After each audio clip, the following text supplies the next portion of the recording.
Well, good afternoon, everyone. My name is Dan Hammonds, and this is my qualitative research final. I'm doing mine over how technology aided the safe and efficient coordination of current airspace navigation throughout history. I'm going to start with 1950 and go through the current date. Prior to 1950, air travel was characterized by being somewhat expensive, uncomfortable, dangerous, with a growing focus on passenger service and safety as airlines expanded. While travel wasn't yet a mainstream mode of transportation for the average person, it was starting to become a more viable option for long distance travel, particularly for those who could afford it.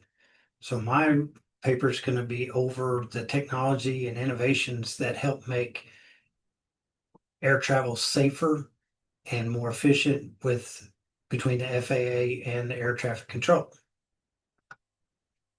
So I'm going to start off with shrimp boats to the jet age. And if you're not familiar with shrimp boats, they were just little things that were placed on a map back in the early days so they could use those to track flights in the air. One of the main things that happened early on was the TWA United Airline mid-air collision. And this was over the Grand Canyon, and it was is under visual flight rules. And the accident uh, dramatized the fact that even though the U.S. air traffic had more than doubled since the end of World War II, little had been done to expand the capacity of regular air traffic control systems or to increase safeguards against mid-air collisions. The accident led directly to the legislation creating the FAA. Next on the list was the first Doppler VOR system. The first Doppler VOR, or DVOR, system was commissioned by the FAA on June 29th, 1961 in Marquette, Michigan. DVOR systems were developed to improve accuracy in difficult sitting conditions. They utilized the Doppler effect to provide a more reliable signal. Next, we have the NASA en route stage A, and there are a ton of technological, and innovative changes that were made. I'm just highlighting a few. If I did all of them, this would be an hour-long presentation.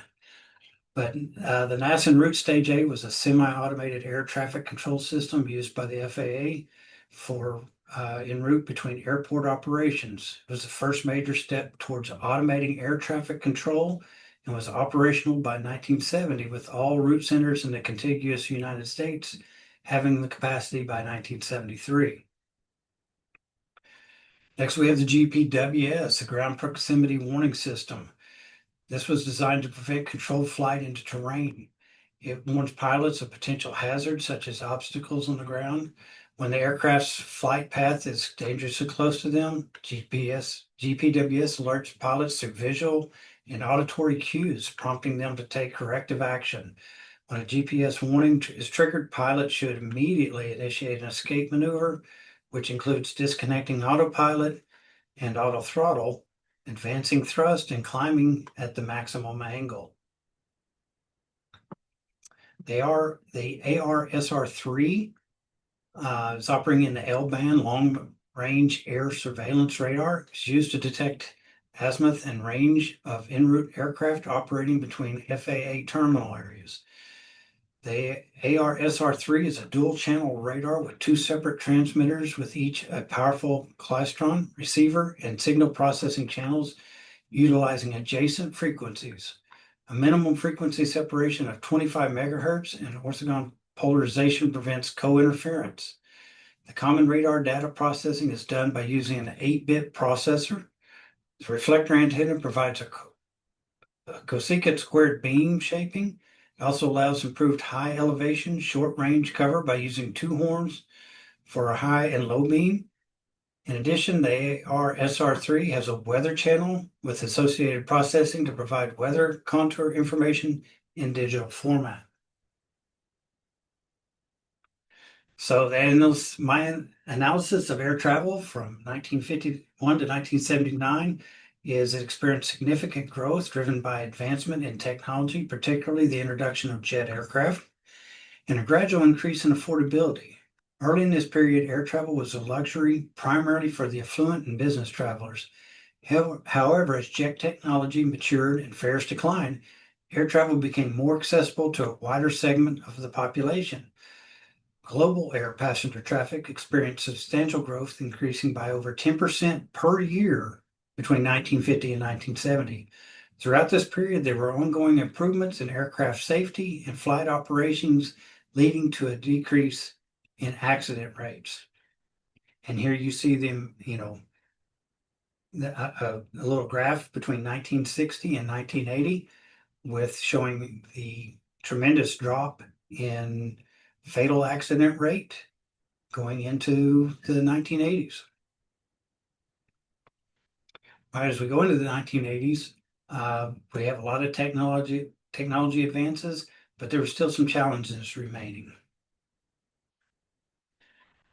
The TCAS is designed to be a safety-enhancing system that provides pilots with awareness of nearby aircraft and guidance on how to avoid a potential collision. TCAS uses a system of interrogation and reply to detect the presence and measure the location of other aircraft within a certain range.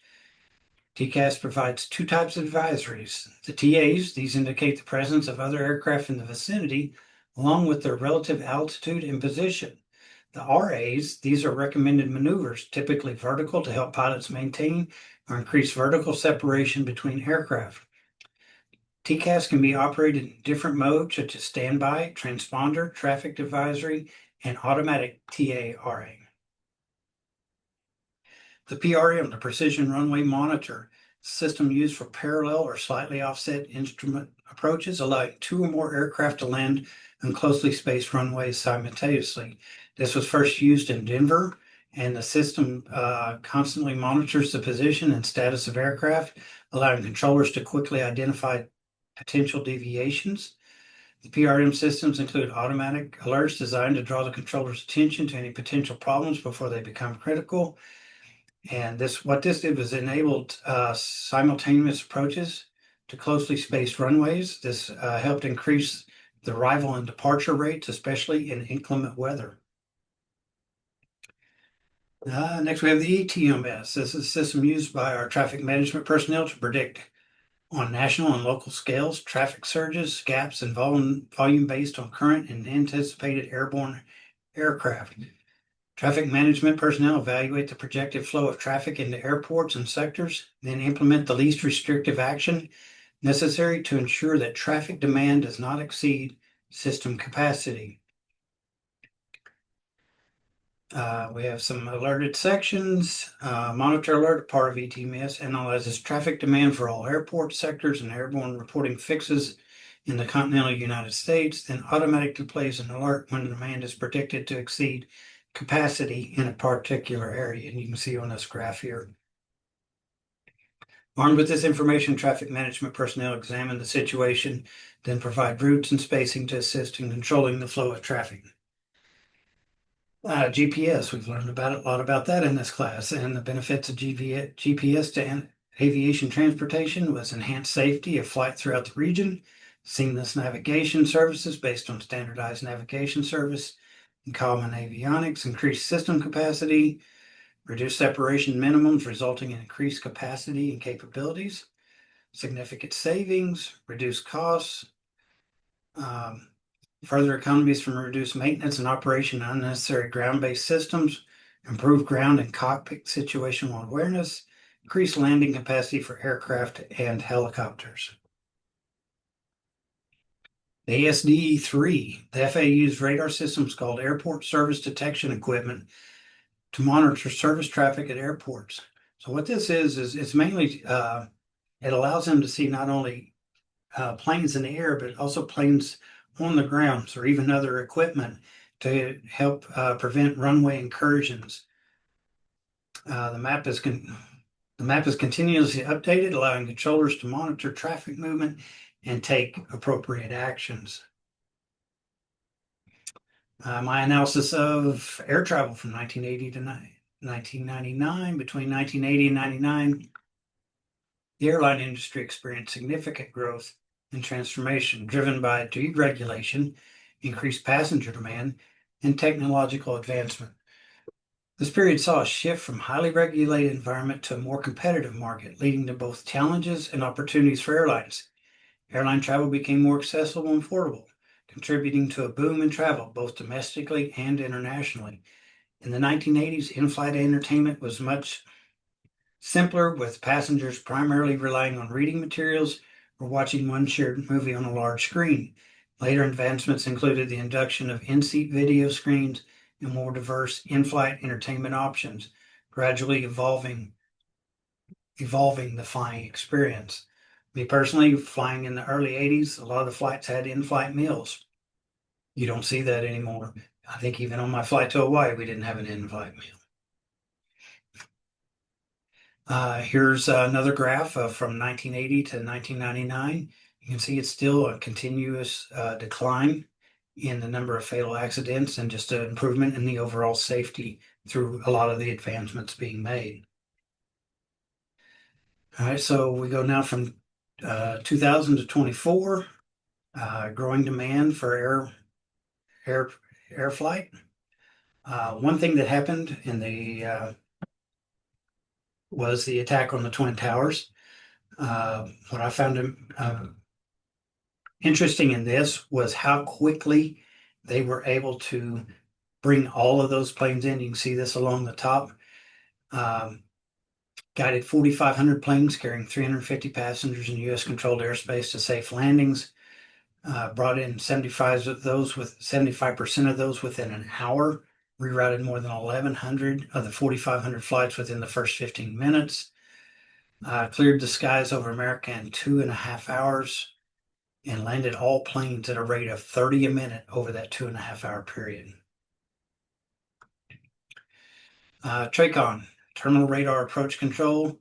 So TRACON, basically what this is the tower hands, when a plane takes off, the tower hands at a certain distance and altitude, hands it over to TRACON, then TRACON hands it to en route, and back to TRACON, the tower. TRACON facilities guide aircraft approaching and departing airport, typically within a 30-mile radius and up to 10,000 feet. Once arriving aircraft is within a certain distance and altitude, usually within 5 miles and below 2,500 feet, TRACON controllers hand the aircraft over to the airport tower controllers. En route. IRM is vital to the future of air navigation, providing the foundation platform required for FAA to enable next-gen solutions via modernization programs such as system-wide information management, data communications, and automatic dependent surveillance broadcasts.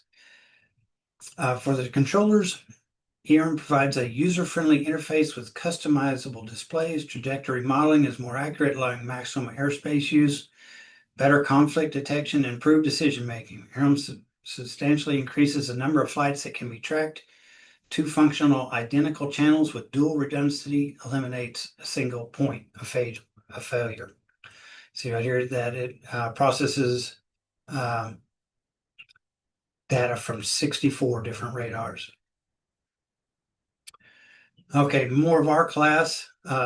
And I had started on this long before I saw an update to the assignment, so I kind of covered a lot. But with the UAVs, obviously, with us, an air traffic controller requires adapting existing procedures and developing new technologies to manage the unique characteristics of these aircraft, such as smaller size and less frequent need for traditional air traffic control services. UAVs are unmanned vehicles. The Unmanned Aircraft System Traffic Management is a system designed to facilitate the safe and efficient operation of UAVs in shared airspace, particularly those operating beyond the visual line of sight.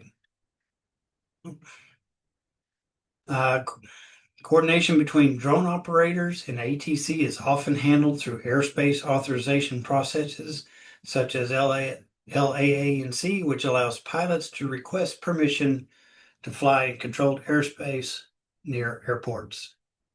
I think we all know what the importance of making sure we have authority to fly before we do. Here's some accidental rates for 2000 to 2024. You can see The accidental rate per flight has gone down, continues to go down, largely in part due to the air traffic control innovations and technology improvements. By the 2000s, these technological advances were being steadily consolidated.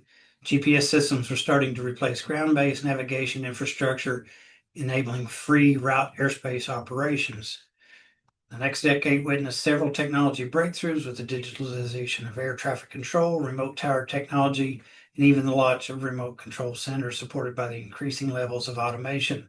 The focus of the industry started to move from safe separation of an aircraft and preventing collisions, which was now pretty much a given, to optimizing the flow of traffic to reduce airline delays. Going forward, it's a brave new world. Remote towers, RTUs, are not currently approved for use in NAS, but this is kind of a almost a remote work type situation. To me, the most use for this would be if there's a power outage or a disaster at a ATC, then this could possibly be something that steps in and takes over during that time. The optical sensors can include, but are not limited to, optical day-night cameras or infrared thermal cameras. Last but not least, AI. We all know AI is here, it's coming. I refer back to an old engineering saying that you got to keep the human in the loop. The requirements for the front line of air traffic control are poor match for AI's capabilities. People expect air traffic to continue to be the safest, complex, high technology system ever. It achieves this standard by adhering to procedures when practical, which is something AI can do, and by adapting and exercising good judgment whenever something unplanned occurs or a new operation is implemented, a notable weakness of today's AI. And indeed, it is when conditions are the worst, when controllers figure out how to handle aircraft with severe problems, airport crises, or widespread airspace closures due to security concerns or infrastructure failures, the controllers contribute to safety. Controllers' contributions to safety are the greatest. As we navigate the complexities of modern aviation, the invisible guardians of radar and air traffic control ensure that each aircraft traverses the skies with precision and safety.